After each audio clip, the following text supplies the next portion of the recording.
तकब्बुर और गुरूरियत की वजह से तकब्बुर आज़ाज़ी लेरा खारे कर बजुंदा ले नानत गिरफ्तार कर तकब्बुर ज़िदाना बबदना फसन गरीबा यतीमा नयद होशमंद।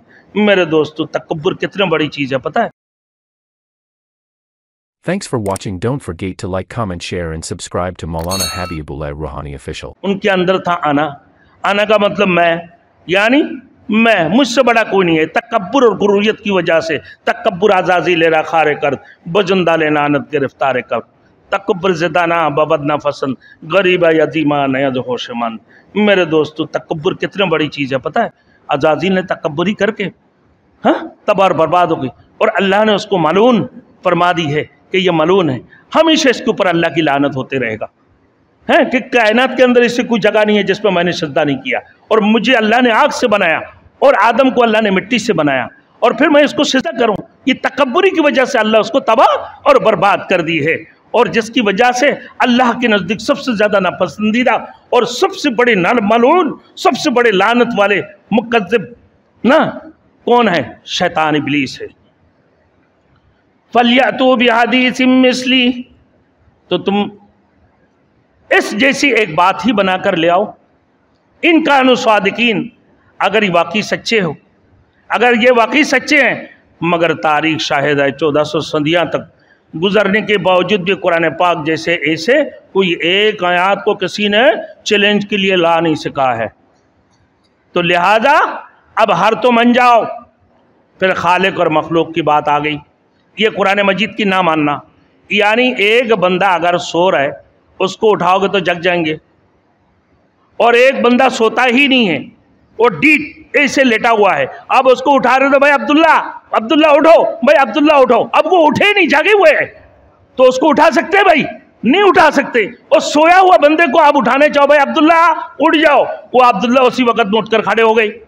और वो डीट है ना कि उसके अंदर आना है, तकब्बुरियत है, गुरूरियत है, वो शैतान के साथियों में से है, इब्लीस की साथी है।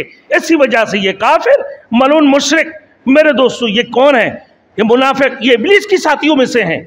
काफिर भी, मुशरिक भी और मुनाफिक भी इब्लीस की साथियों में से है। इसी वजह से इनको शोर नहीं होती हैं, इनकी अक्ल की जनाजा निकल चुके हैं जैसे इब्लीस का निकल चुका है। अब आगे फरमा रहा है खालिक और मखलूक में। मेरे दोस्तों, अम खुलिकू मिन गैरि शै, या ये लोग बगैर किसी चीज़ की पैदा किए गए हैं, यानी कुरान और रिसालत और मात का इनकार करते हैं। अब इन लोगों ने मेरे दोस्तों इसकी साथ साथ में ये गैर शै, ये किसी चीज़ से नहीं बनाया, इसे खुद ब खुद बन गए। ये क्या पत्थर है ना? ये अपने वालिदैन से पैदा नहीं हुआ, ये खुद ब खुद पैदा हो गए, कि वालिदैन की तवस्सुत से पैदा नहीं हुआ। ये पत्थर है, ये कोई धात है, या और कोई चीज़ें हैं। पैदाइश के लिए ना सिलसिला तनासुल की ज़रूरत नहीं है। एक बात है, हमारे एक उस्ताद ने फरमाया कि भाई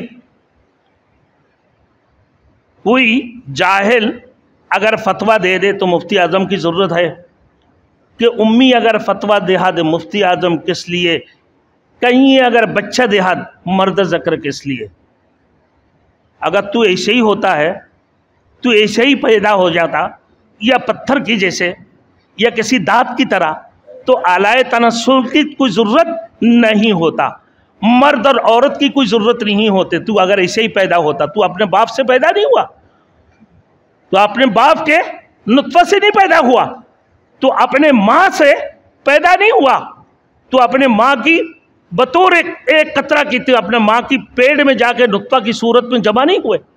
क्या तू ऐसी दांत है कि पैदा हो गई? तू ऐसे कोई पत्थर है कि तू पैदा हो गई, कि खुद ब खुद तू पैदा हो गया? तो कोई पैदा करने वाले तो है ना। तो गैर शैइन का मतलब क्या है भाई?